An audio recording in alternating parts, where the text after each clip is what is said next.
Humans are God's image bearers. This is a profound truth that we find right at the beginning of the Bible. This idea, this claim that humans are God's image bearers is what sets us apart from everything else in the universe. It's what grounds our dignity, our value, our worth, and our equality. We are to represent God in His creation, throughout His creation, by leading and ruling, by helping to bring God's plans about in the entire creation, by bringing the creation into unity with God. We are created to be God's prophets, priests, and kings. Now, we rejected those specific roles at the fall, and thus we fell into ruin. The story of the Bible, as we've been hearing over and over, the story of the Bible is the story of redemption, the story of how God restores His rebellious image bearers. Put differently, the Bible is the story of God's covenants with His people. Now, a covenant, in its sort of more abstract, technical definition, a covenant is a contract between two parties, and covenants include various rules, penalties for breaking the rules, and rewards for following the rules. Now, I'm going to give you a very general definition of a covenant as well. You can think of a covenant as this. It's a contract, a set of rules between persons or groups of persons for maintaining and growing relationships. Love relationships. Think about all of the love relationships that you are in. Love relationships are always and necessarily demanding. They involve covenants, right? Rules between the parties that love one another in order to maintain that love relationship and grow that love relationship. Now, you can see this all over your life. As students, you enter into a kind of covenant, rules for what it is to be a student. Violate those rules enough, and you just cease being a student. Employees, there are rules for what it is to be an employee. Friends, right? There are boundaries, barriers, parameters that establish a friend relationship and distinguish it from other relationships. Violate the rules of friendship enough, and you just cease to be a friend. Children, there are rules for what it is to be a child. Now, the primary covenant that we are all in, simply in virtue of being image bearers, is a covenant with God. We are in a covenant with God in the same way that simply by being human, you are in covenants with other humans. There's no way to get out of this. There's no way to escape some sort of covenant with God. It's there in virtue of the fact that God is the creator and we are His image bearers. It's part of our nature and the nature of our relationship with Him. So we can't get out of it. We can't escape being in a covenant with God, but we can violate that covenant. Adam was designed as the covenant, the relational representative for all of humanity. We see in the very first parts of Scripture, all the way back in Genesis chapters 1 through 3, a covenant of works, a relationship, a contract about works, regarding works. We can see this, as I said, in Genesis chapters 1 through 3. God established a covenant with Adam and Eve. They were to name the creation, to grow the creation and thereby unveil its hidden and potential beauty and power. Think about this with respect to naming. We're going to return to naming a few more times in our course, but I just want to point this fascinating idea out to you. We are still in the process of naming the creation. We've not yet named all the parts of the brain. We've not yet named all the parts of the atom. We're still discovering subatomic particles. We're not even close to finishing the work of naming the creation. Adam and Eve were also to abstain from eating from the tree of the knowledge of good and evil. In other words, they were to follow God's direction and not attempt to invent their own direction.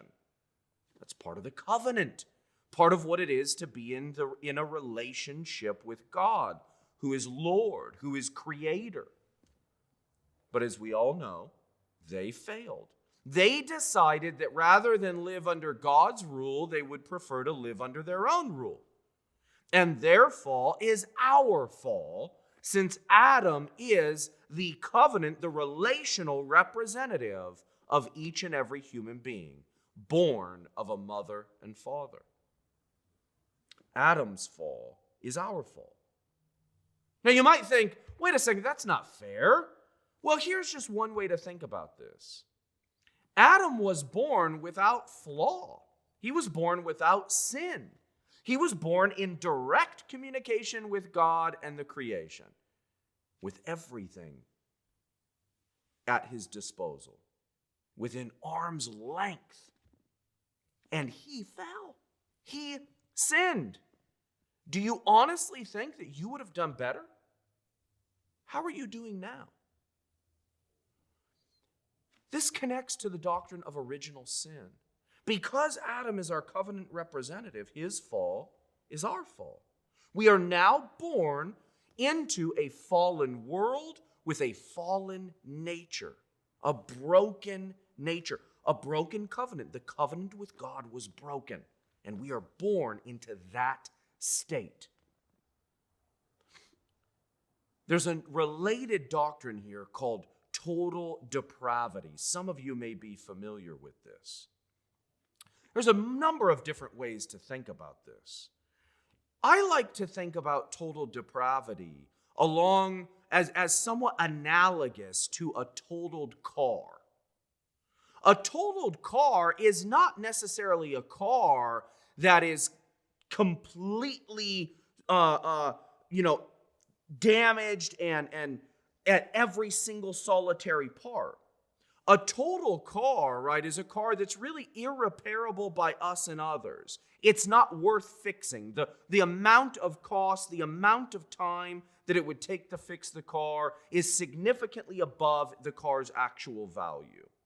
The car is totaled. We are totaled in that way.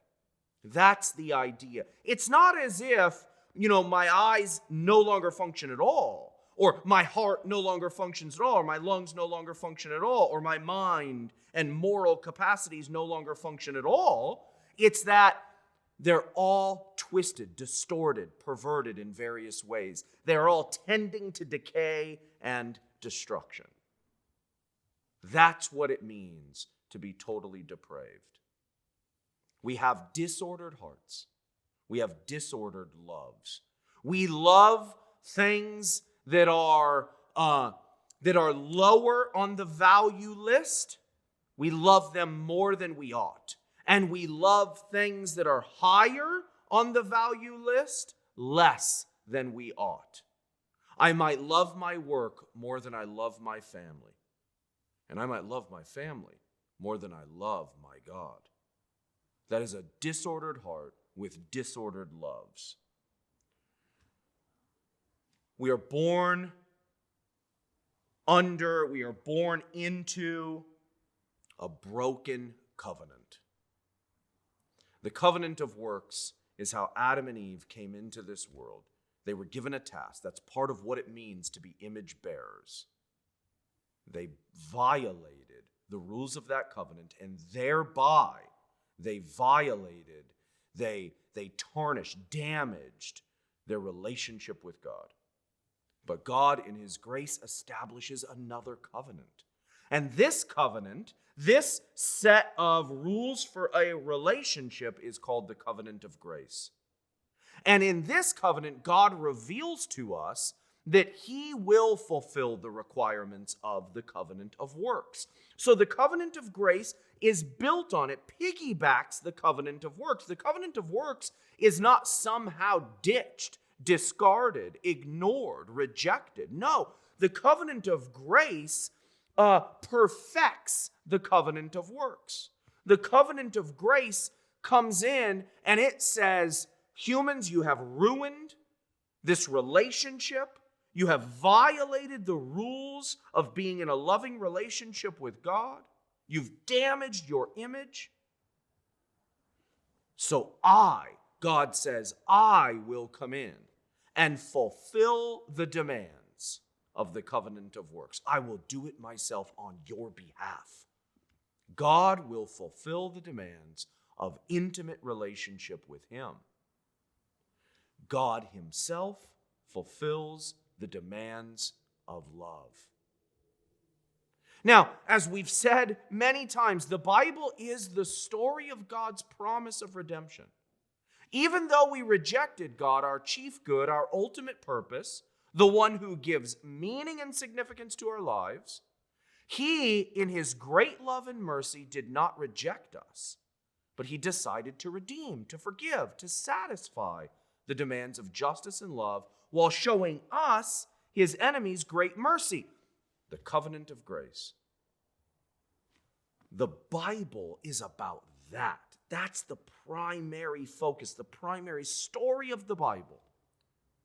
It's about Jesus Christ and how he came to satisfy all of the requirements that we have simply in virtue of being image bearers.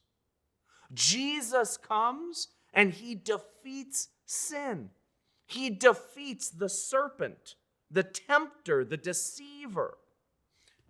And in so doing, he defeats death and all of the consequences of sin. As Augustine famously put it, the New Testament is concealed in the Old Testament, and the Old Testament is revealed in the New Testament. Here's the idea. In the Old Testament, beginning right in Genesis chapter 3, we get the seeds of everything to follow. The movement from the Old Testament to the New Testament is like the growth of a tree. In the Old Testament, we get the seed and we watch it grow into a sapling. In the New Testament, we get the fully grown and blossoming tree. That fully developed tree is contained in the seed in a sense. It's there, it just needs to be watered. It needs to be nurtured. It needs time, history. That's the idea. So if we read the Old Testament in light of the New Testament, we can see how it all points to Jesus. It does so primarily in terms of covenants. Let's look at some of the different covenants that show up in this unified story of redemption that culminates in Jesus Christ. The Adamic covenant. In Genesis 3, right, we've already talked about the covenant of works. And as we noted, Adam and Eve and us in them, we violated its terms. We violated the terms of what it is to be an image bearer. We broke the rules for maintaining and growing a relationship with God, with each other, with ourselves. And the rest of creation gets damaged. No wonder we and the universe are in such a mess. But God quickly responds to our violation with the covenant of grace. He tells Adam and Eve that one of their future offspring, the seed of the woman, this is Genesis 3, will one day crush the head of the serpent, the representative of sin and rebellion. God then clothes Adam and Eve with animal skin. blood must be shed for our purification and holy covering. This initial covenant of grace gets deepened and deepened throughout the Old Testament. Next, we encounter the Noahic covenant, the covenant with Noah. And here we get all sorts of images that prove to be very important later on. First of all, the Noahic covenant is a kind of recreation of the world. The world is covered in water. Out emerges Noah and his family. We get a dove. We get all this fascinating images. We have this ark, this place of holiness, of safety, of separateness. And we have the image of water. Water as cleansing, as purifying, not just as chaotic. Next, we encounter the Abrahamic covenant. This is the covenant between God and Abraham. Abraham is told to leave his family, to leave his land, his material possession, to leave his nation in order to enter into a relationship with God.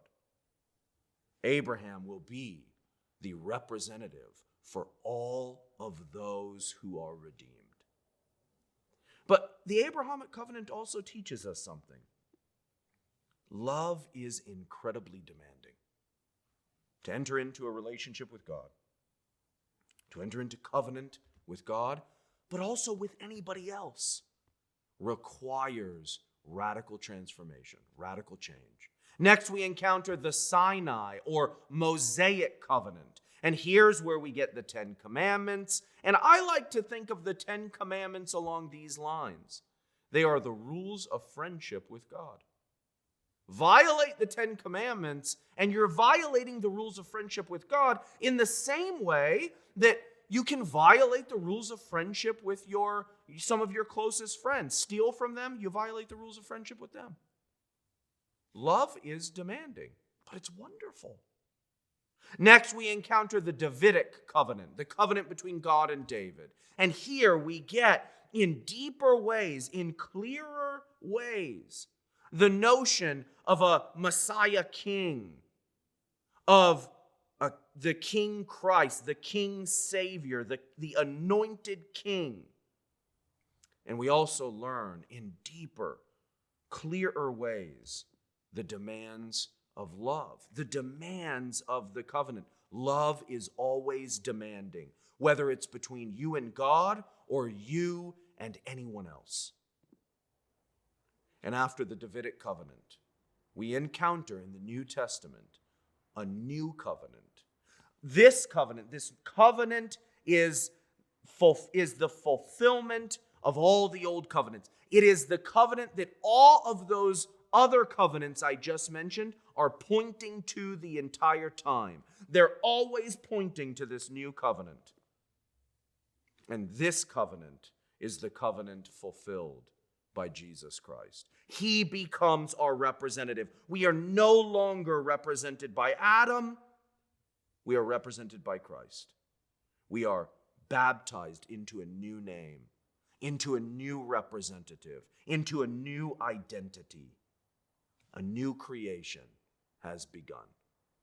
And here we see that in this new covenant, love is actually more demanding than we ever thought. Just read the Sermon on the Mount. Love is more demanding than we thought. Do not think that in the New Testament, the emphasis on love somehow makes all of the law of the Old Testament sort of go away, and we see that somehow the love demands of the New Testament are so much easier or so much weaker than the demands in the Old Testament. No, it's the exact opposite. Jesus tells us that love fulfills the demands of the law. It is greater than them, but it does not somehow make them, it's not weaker than them. And the demands of love are fully satisfied by Jesus. Each of the preceding covenants was always pointing to this one.